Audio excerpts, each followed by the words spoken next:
A very good morning to you and welcome to another edition of Idea Morning Digest. It's always a pleasure to sit before you and talk about things that affect all of us. I'm talking about science, technology, innovation, education, entrepreneurship. As long as it shapes Africa, trust Idea Morning Digest crew to talk about it. We want to see an Africa that wins. We want to see an Africa that's innovative, forward-thinking, and inventive in every aspect or in every sense of the word. My name is Chinatu Oji, and I'm not alone today. I have Deborah, who is in the building also. Together we'll be doing justice to the conversation. Hi, Deborah. Good morning, Ma. How are you? I missed you yesterday. I'm very sure I've you yesterday. Yes, you're here now. How are you? Like your hairdo? Okay. Deborah is in good and high spirits. So with that said, let's go the short break. When we return, it'll be time for us to bring to you up to speed the latest happenings across the world. Stay with us.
Now let's get right into the stories making headlines today, and we're starting out first with the first story here, which says UNICEF commits 600 million naira to fight child malnutrition. The government of Bauchi State has released 300 billion naira to the Child Nutrition Fund managed by UNICEF as part of renewed efforts to tackle malnutrition among children in the state. UNICEF's Bauchi Field Office Chief Nuzat Rafiq confirmed the release during a media briefing on Wednesday, stating that UNICEF would provide a matching grant of 300 million naira, bringing the total intervention fund to 600 million naira. The announcement follows the visit of UNICEF's country's representative Wafa Said to Governor Bala Mohammed. In addition to the state's commitment, local government councils under Algon have contributed 100 million naira to the initiative. The funds will be used to procure vital nutrition supplies, including ready-to-use therapeutic food for severely malnourished children. Rafiq also disclosed that Governor Mohammed has pledged to increase the state's contribution to 1 billion naira next year, and the amount UNICEF has also promised to match. He stressed that long-term strategies such as community engagement, behavioral change, and improved maternal care are critical in preventing malnutrition. The development comes amid a worsening malnutrition crisis in northern Nigeria. According to UNICEF and Medicines Sans Frontiers, millions of children in states like Borno, Zamfara, and Katsina are suffering from acute malnutrition, with hundreds of deaths reported this year alone. Despite a 33.7% increase in Nigeria's 2025 nutrition budget, experts say poverty, inflation, weak health systems, and insecurity continue to undermine progress. UNICEF is urging stronger government commitment, expanded nutrition programs, and better access to health care to prevent further loss of life. So this story has, it's sort of a mixed feeling. It's good and then it's bad.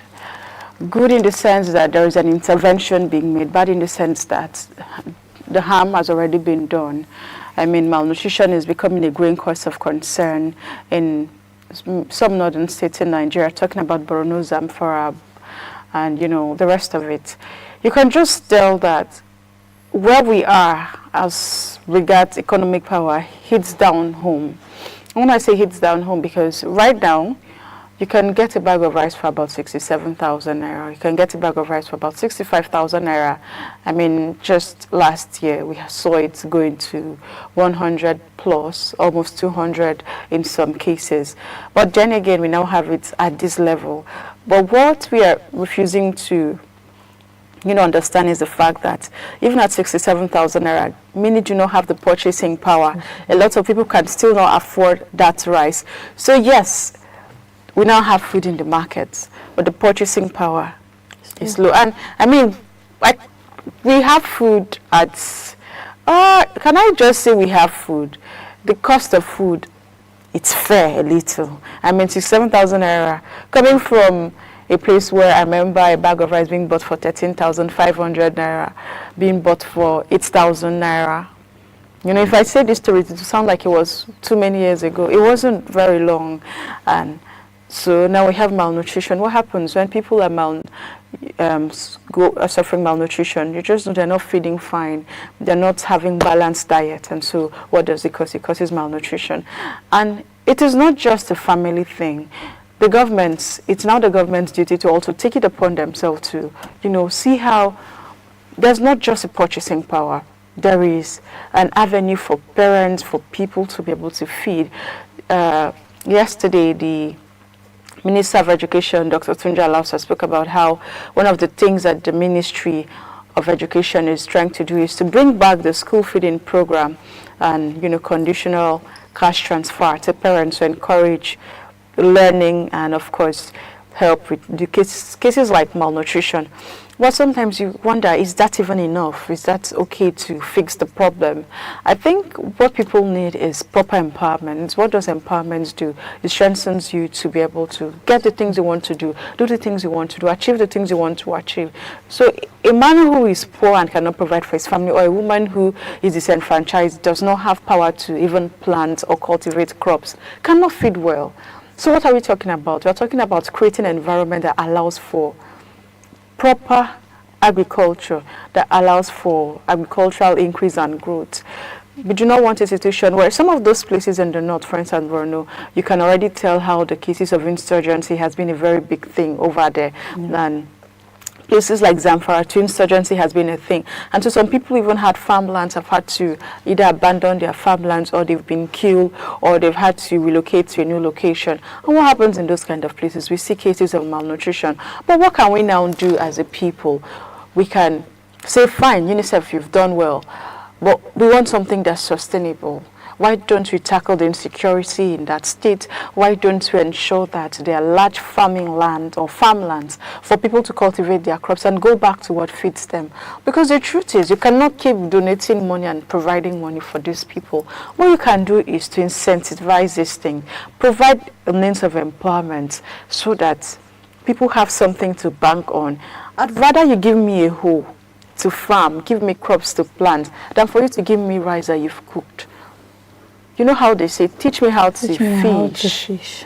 Don't just give me the fish. That will empower me. So I'm hoping that more than just giving this money, it goes into empowerment, really, really.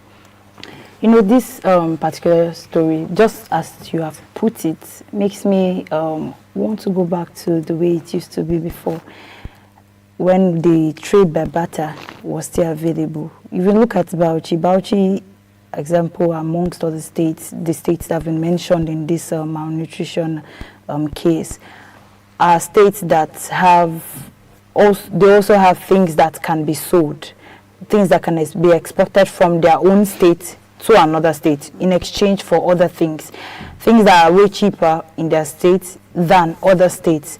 Now, if, like you said, we look into empowering people in those states, we look into the agricultural sector of that state. What do they produce in high amount? What is cheaper? What can be provided? Like, you can give jobs to these particular people, and I see that grain is one of them, and grain is on the high side. We just mentioned rice. Rice is part of it. The millet is part of it. Every other, the millet which we used to do kunu and the rest, akamu, and all of that can be used. And if these things are taken out of that state and other things are brought in, it can also balance the nutrition of those people. Like you said, I really want to stand on your own part. Let's not just keep giving these people 30 million.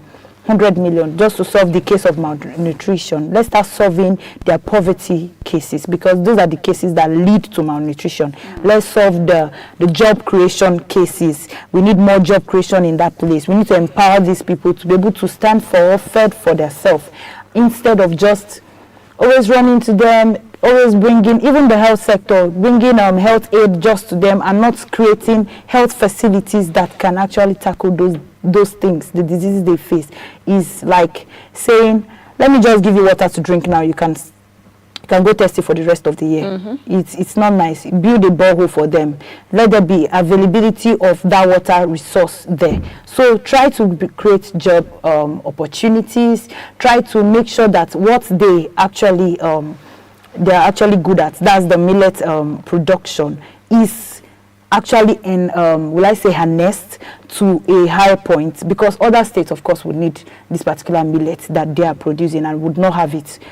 Also those states can actually look into bringing their own goods into these particular states like Bauchi and the rest. And like you said, please, the government really needs to look into it and try to start teaching us how to fish and not just providing fishes for us alone. Okay, moving to the next story, we see that Dangote refinery exports petrol to us. To US. To US, sorry.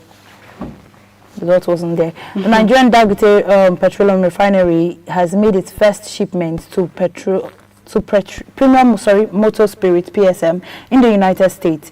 Even as local fuel marketers continues to import petrol into the country, according to the data from the S&P Globals, about 300,000 barrels of petrol from Lekki Refinery on August 26 bounced from New York to the New Jersey, with arrival expected by September 12.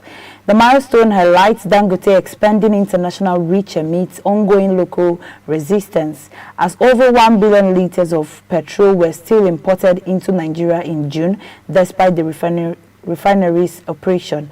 Alhaji Aliko Dangote, president of the Dangote Group, has restated his commitment to making Nigerians energy independent, but accused importers of undermining the refinery by bringing in subsidized and substandard fuels, especially from Russia. He warned that such dumping practices threatens the visibility of local refinery and discourage investment. Meanwhile, the local marketers, represented by the patron, President Billy Gills Harry, argued that the traders will always prioritize cost and profit margins regardless of the refinery's output.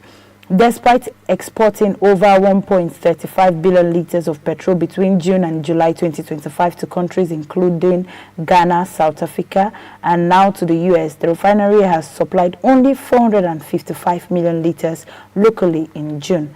Industry's data shows imports still dominates Nigeria's fuel supply chain, with over 58% of diesel and 53% of aviation fuel coming from abroad.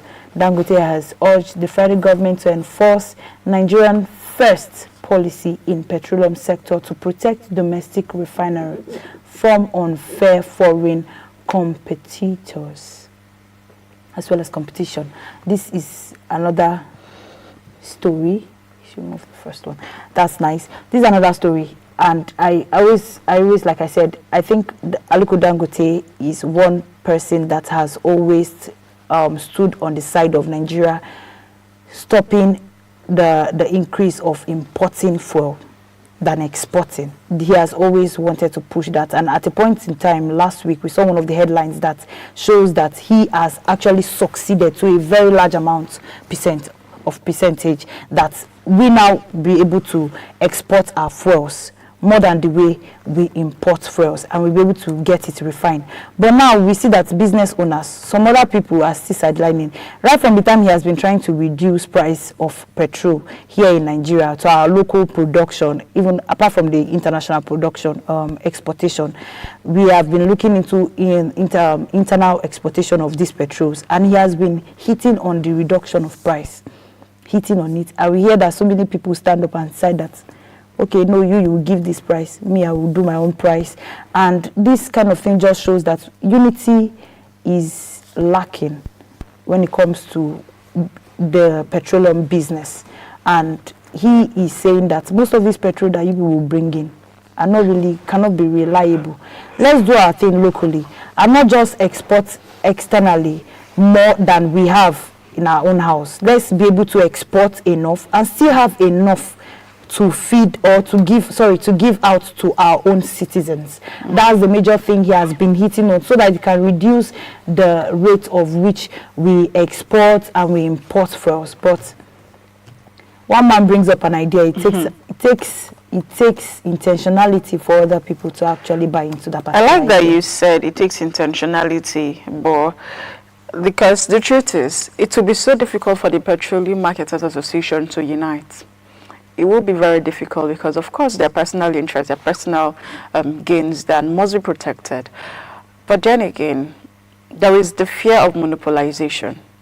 Yeah. When one person is so much in charge, and that's been like the bone of contention for some of the things we've seen. Marketers, they keep saying, "Oh, when we allow ourselves to, import fuel, you'd see that the market is broader. You'd see that there is competition, and so the prices of fuel have, reduced." But then, are we even witnessing that? For me, it's a thing of concern because I feel like we've not even figured out how to really generate and manage the fuel here in Nigeria. Yeah.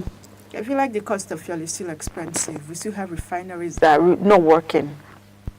You go to rivers, you're still seeing refineries that are not working. We have many refineries that we have them just working on paper, but when it comes to the real sense of it, nothing is coming out of there. But then we have the Dangote refinery that's, changing the narrative. But then again, you want to be sure that there is no monopoly, right? It's not one person in charge of everything. And that's what some of the petroleum marketers have been talking about. And I understand their point. What I'd rather we have is multiple sources. It's a good thing that petrol is now being exported or transported from Nigeria to the US. But what does that really do for us? If our house is still on fire. So I'd rather we fix things home. Then, of course, we can spread our tentacles outside. But it's a good thing something is coming out of the African soil. Something is coming, and too many things actually come out of the African soil. So it's not like this is a big deal. I mean, crude oil goes from here over there, and it's now imported back to us. And we pay heavily for it. So I don't know what to make of things, but let's move on to the next story, which says that cooking gas price soars by 44.5%. Civil society organizations have raised alarm over the sharp increase in the price of cooking gas in Nigeria, warning of worsening poverty and environmental consequences. According to the National Bureau of Statistics, the average cost of refilling a 12.5 kg cylinder of cooking gas rose by 44.51%. Up from 14,261.57 kobo in July that's 2024 to 20,609.48 kobo in July 2025. This surge, far above the inflation rate of 22%, has prompted widespread concern. Action Aid Nigeria's country director Andrew Mamedu described the development as a bad signal, warning that it will push more households into poverty and force them to revert to unsafe charcoal, worsening deforestation and public health issues.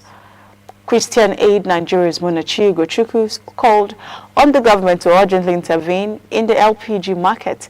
He urged authorities to engage with all stakeholders, including regulators, investors, and operators, to find a balanced solution that addresses pricing concerns while prompting fair competition. Ugochukwu cited resistance by some industry players to Dangote Refinery's planned LPG output as a major concern.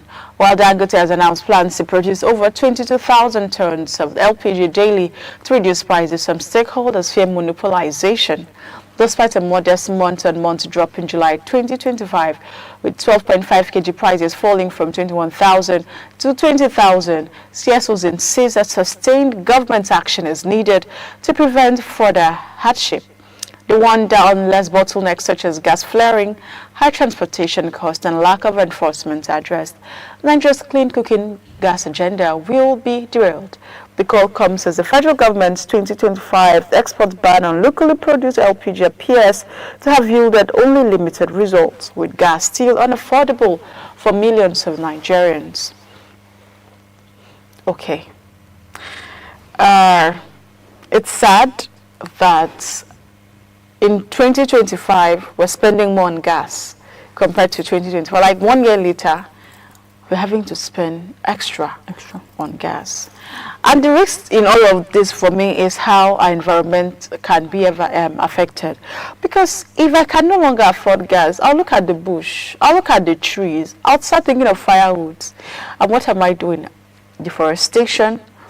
I am harming my environment. I am harming the ozone layer. So a government action is needed critically at this point, because we do not want to risk this kind of thing. It's not something that, we want to dabble with. The government of Nigeria, through the Renewed Hope Initiative agenda of Mr. President Bola Ahmed Tinubu, speaks about cooking, clean cooking. But we cannot achieve clean cooking if the cost of gas is on the high side. I hear talks that Dangote, that's Aliko Dangote, is thinking of expanding LPG to at about 22,000 tons. I don't know where we are with that, but that is not even enough. At this point, we need government intervention on things like this. If we must promote clean cooking, if we must promote clean energy in environment, then even cooking has to be at the core of that discussion, at the core of that conversation. And how do we start? We must stop gas flaring. We must stop the high cost of transportation when it comes to gas. There's a whole lot of things that comes into mind when you speak about Nigeria, when you speak about how a lot of things are affecting what we do. Gas is one way that many Nigerians survive. I mean, in terms of cooking.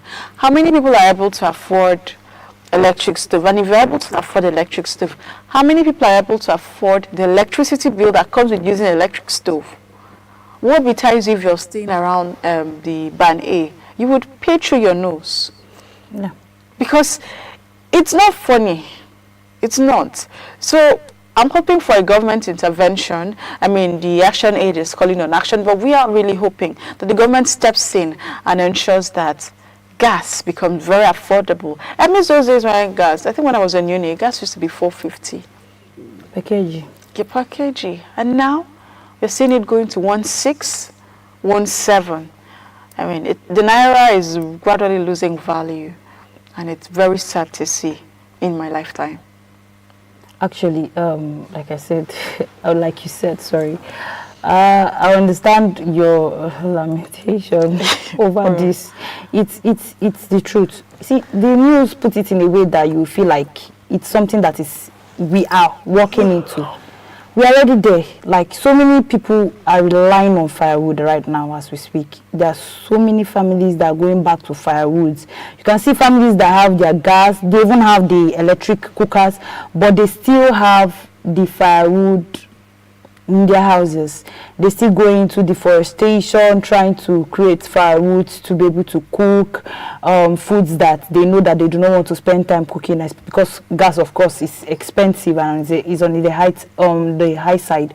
And like you said, if we are trying to look into other alternatives apart from the firewood, how many of us can actually be able to afford the electric gas, and how many of us can afford the light bill that comes with it? In the country where we even still have problem with stable electricity, I don't see that.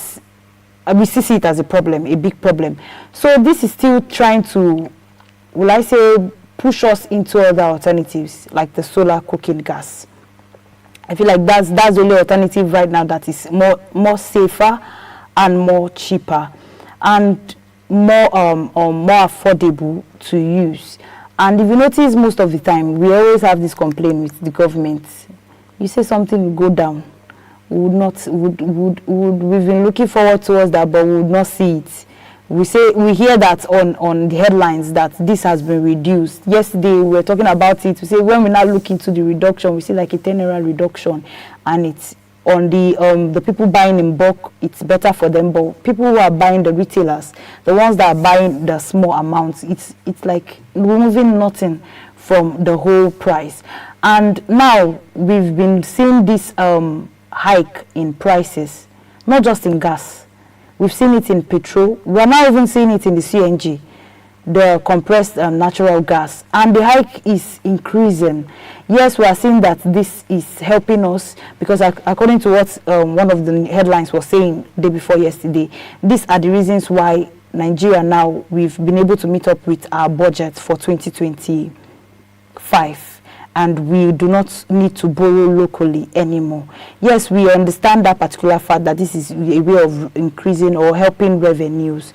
We understand, but can we look into assisting revenues but still being able to serve the normal Nigerian common man, be able to sit and be able to feed, be able to eat properly without taking a lot from him? Can we see that there's a reduction in most of these things so that it can actually benefit both ways? We can see that there's the revenue being made, but still we can see that there's affordability of products in Nigeria. We want to come into that particular state in Nigeria. Very well captured. I think we can now move to the last. Okay, the last news, we see that Lagos to host Entertainment Week Africa 2025. We see that 2025 Lagos is set to host Entertainment Week Africa, EWA, from November 18 to 23 of 2025. We say a major event is designed, this major event is designed to connect Africans, creatives with global investors, industry leaders, and policymakers. We see that they rebranded from Entertainment Week Lagos. The event aims to expand African creative economy across sectors like music, film, fashion, technology, and live production.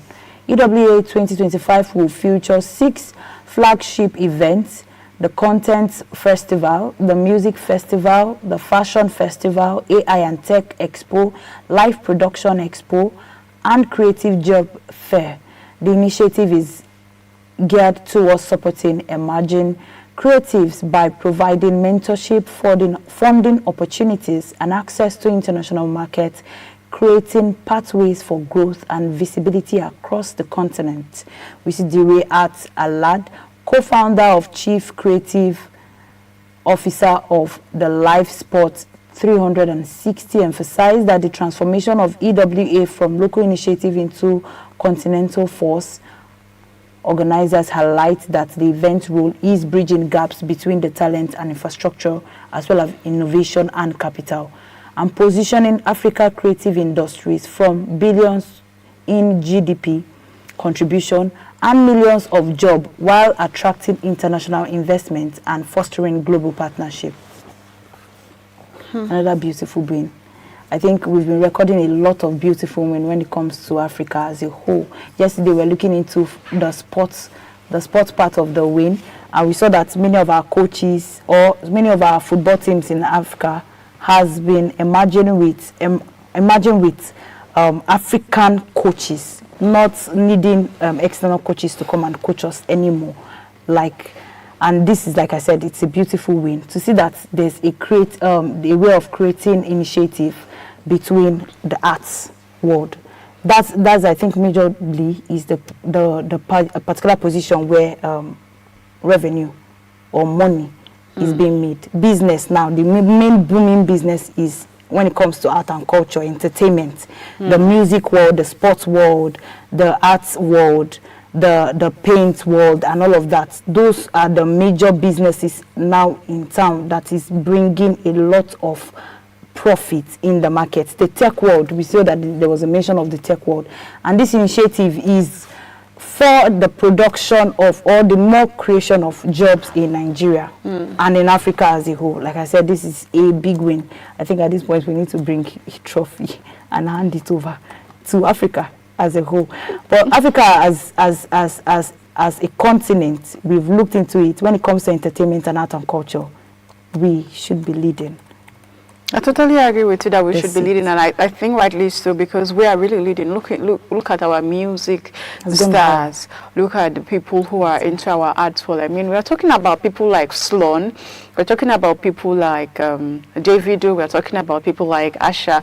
I mean, right from time, we've made it good with our entertainment, and I think it's a sector that we've not really tapped into fully. Potentials that lies therein. It's the same thing with our sports. But we're talking about entertainment now, and Entertainment is one thing that can bring lots of investment into a country. They can bring lots of tourism, you know, a lot of things into a country. Our stars are doing good. And it's very sad that sometimes they're not even appreciated back home. And then they go out there and it's like, oh, they're very big boys and big girls and they're doing big things. And they are seen as demigods out there. And then we now start appreciating them. So I think we must give proper recognition to our stars, those in the entertainment world. Look at our movie industry. I mean, we just dropped a blockbuster recently talking about To Kill a Monkey and a lot of other movies. I remember Half of a Yellow Sun. There are lots and lots of things that happen that emanate from Africa that do good in the global scheme of things when you're talking about entertainment. Look at our musicians. Look at all the people who do things in Nigeria. Look at our look at people doing things in the fashion world. I'm talking Vicky James, I'm talking Tubu, I'm talking, there are lots and lots of them. So we have all it takes to get all of this investment. But sometimes, like all of these stars have to struggle on their own to find the limelight. They have to struggle on their own to be there, to be the center of attention. Sometimes we doubt proper backing of the government. But I'm glad to see that the expo and the expo happening in Lagos, it's getting the backing of the government. We already know the kind of music that Derry Art Alade, you know, produces and sings. Heart-touching music, soulful songs. And so when you see creative like this come out to do something or to be part of an initiative that's promoting not just creativity but investment in the entertainment scene, you can already just have a level of hope in your country. You can already understand that, yes, a lot is getting better. But, I mean, we won't just get there by just leaping. It's one baby step at a time. I'd rather see, let us just keep moving. It might be slow, but let's just not stop moving. Movement is movement, backward or forward, but I hope we move forward. But I think that brings us to the last headline. So we'll just quickly do a recap of the headlines that we brought your way. And the first being, UNICEF commits 600 million naira to fight child malnutrition. And the second being that Lagos is set to host Entertainment Week Africa 2025. We also told you that gas has soared highly. And then finally, that the Dangote refinery has exported fuel to the US. With that, we go on a short break. When we come back, it'll be time for us to get into our discussion proper. Don't go anywhere, stay with us.